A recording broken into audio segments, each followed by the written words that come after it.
بسم اللہ الرحمن الرحیم۔ السلام علیکم، آپ دیکھ رہے ہیں میرا یوٹیوب چینل۔ اب تک آپ نے میرے چینل کو سبسکرائب نہیں کیا تو پلیز سبسکرائب کر دیں، بیل آئیکن کو پریس کر دیں تاکہ میری آنے والی ہر نئی ویڈیو آپ کو سب سے پہلے موصول ہو سکے۔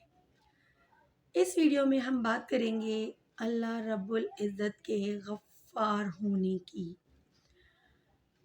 اس کی غفاریت کے ظہور کی۔ حضرت ابو ایوب انصاری رضی اللہ عنہ سے روایت ہے، انہوں نے اپنی وفات کے وقت فرمایا، میں نے ایک بات رسول کریم صلی اللہ علیہ وآلہ وسلم سے سنی تھی اور تم سب سے اب تک چھپائی۔ اب جب کہ میرا آخری وقت ہے تو میں تم کو بتاتا ہوں اور وہ امانت تمہارے سپرد کرتا ہوں۔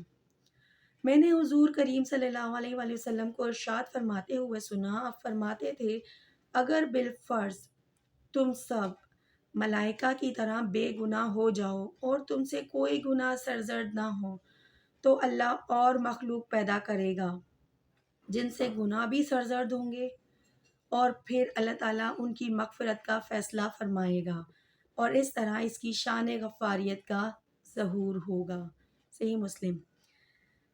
اس حدیث سے یہ سمجھنا ہے کہ اللہ تعالیٰ کو معاذ اللہ گناہ مطلوب ہے اور وہ گناہ گاروں کو پسند فرماتا ہے، اور رسول اکرم صلی اللہ علیہ وسلم نے اس ارشاد کے ذریعے گناہوں اور گناہ گاروں کی ہمت افزائی فرمائی ہے۔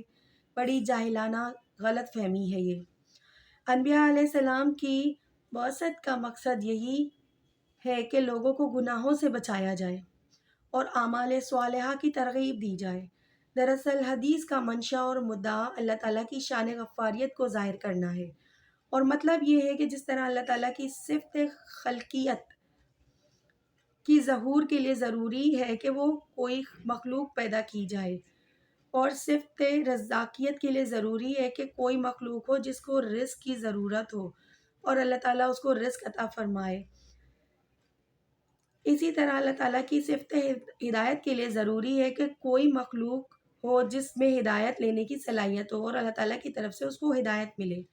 اسی طرح اللہ تعالیٰ کی شان غفاریت کے لیے ضروری ہے کہ کوئی ایسی مخلوق ہو جس سے گناہ بھی سرزد ہو، پھر وہ اللہ کے حضور میں استغفار کرے اور گناہوں کی معافی اور بخشش مانگے، پھر اللہ تعالیٰ اس کی مغفرت اور بخشش فرمائے۔ اس لیے ناگزیر ہے اور ازل سے طے ہے کہ اس دنیا میں گناہ کرنے والے بھی ہوں گے، ان میں سے جن کو توفیق ملے گی وہ استغفار کریں گے اور اللہ تعالیٰ ان کی مغفرت کا فیصلہ بھی فرمائے گا، اور اس طرح اس کی صفت مغفرت اور شان غفاریت کا ظہور ہوگا۔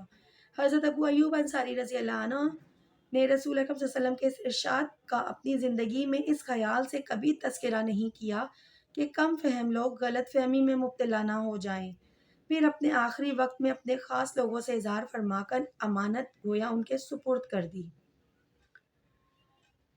اس حدیث سے یہ بات ظاہر ہوتی ہے کہ اللہ تعالیٰ کی شان صفت ہدایت دینے والی بھی ہے، بخشنے والی بھی ہے، مغفرت فرمانے والی بھی ہے، رزق دینے والی بھی ہے، صحت دینے والی بھی ہے۔ اسے ہماری ان تمام چیزوں کی ضرورت نہیں ہے، نہ ہی وہ ہماری مغفرت کے لیے بیٹھا ہوا ہے۔ وہ خالق خدا ہم سے بہت محبت کرتا ہے۔ اس نے ہمیں پیدا کیا اپنی عبادت کرنے کے لیے، لیکن ہم دنیاوی کاموں میں پڑ کر اس کی عبادت ترک کر کے گناہوں میں ایسے مگن ہو جاتے ہیں کہ ہمیں فکر نہیں ہوتی۔ اللہ تعالیٰ ہم سب کو دین اسلام سمجھنے کی توفیق عطا فرمائے اور اللہ تعالیٰ کی شان، اس کی عظمت پہ کوئی بھی سوال نہ اٹھانے کی ہدایت عطا فرمائے۔ اپنی خاص دعاؤں میں مجھے بھی یاد رکھیے گا۔ اللہ حافظ۔